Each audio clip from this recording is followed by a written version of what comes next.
இந்த காஸ்டியூம் பார்த்தா உங்களுக்கு எப்படி தெரியுது? நான் வந்து ஷூட் பண்ண போறேன்னு நினைக்கிறேன்.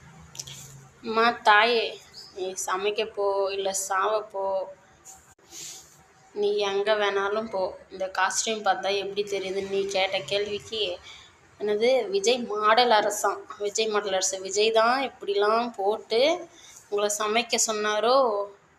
ஆ, இது என்னடா இது, என்னடா நடக்குது? அவங்க இஷ்டத்துக்கு அவங்கவுங்க ஆடுறதுக்கெல்லாம் விஜய் ஆட்சிக்கு வந்ததால் தான் அப்படின்னா என்னடா அர்த்தம்? ஒரு 3 மணி நேரம் கரண்ட் இல்லைன்னு சொல்கிறீங்களே, இதே வந்து இதுக்கு முன்னாடி இருந்த ஆட்சியில் ஒரு நாள் முழுக்கவே கரண்ட் இருக்காது. நீங்கள் சடோன்னு சொல்லலாம், சடோன் இல்லாமலே கரண்ட் இருக்காது. கரண்ட் வரும் நிற்கும். அதுக்கெல்லாம் வந்து விஜய் வந்து இந்த காஸ்டியூமுக்கெல்லாம் விஜய் பொறுப்பேற்கவே முடியாது. இதெல்லாம் விஜய் மாடல் அரசா?